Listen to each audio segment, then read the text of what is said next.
محترم ناظرین، کتنے لوگ وقت کا بے فائدہ استعمال کرتے ہیں، وقت کو برباد کرتے رہتے ہیں.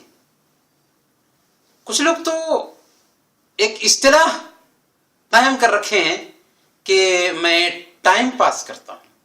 میرے بھائی، کیا ایک انسان کے پاس میں ٹائم پاس کرنے کی اصطلاح ہو سکتی ہے؟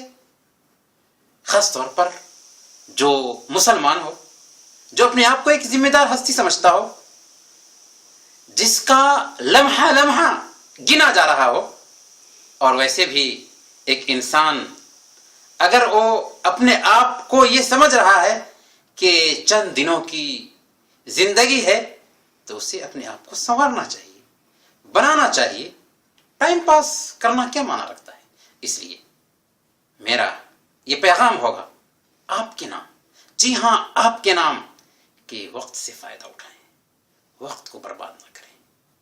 اگر ہم نے آج وقت کو برباد کیا تو یاد رکھیں ایک وقت ایسا آنے والا ہے جب ہم خون کے آنسو روئیں گے.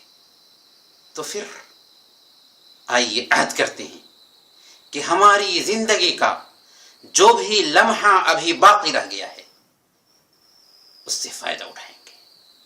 سب سے پہلے اللہ کی نافرمانی سے بچیں گے، وقت کا صحیح استعمال کریں گے، اپنی شخصیت کو بنانے کی کوشش کریں گے، اور اچھی کتابوں کا مطالعہ کر کے، اچھی چیزیں حاصل کر کے خود کو بنائیں گے، قوم کو سنواریں گے، اور پھر انسانوں کے اندر، اپنے سماج کے اندر ترقی لانے اور ایک اعلیٰ حوصلہ پیدا کرنے کی کوشش کریں گے.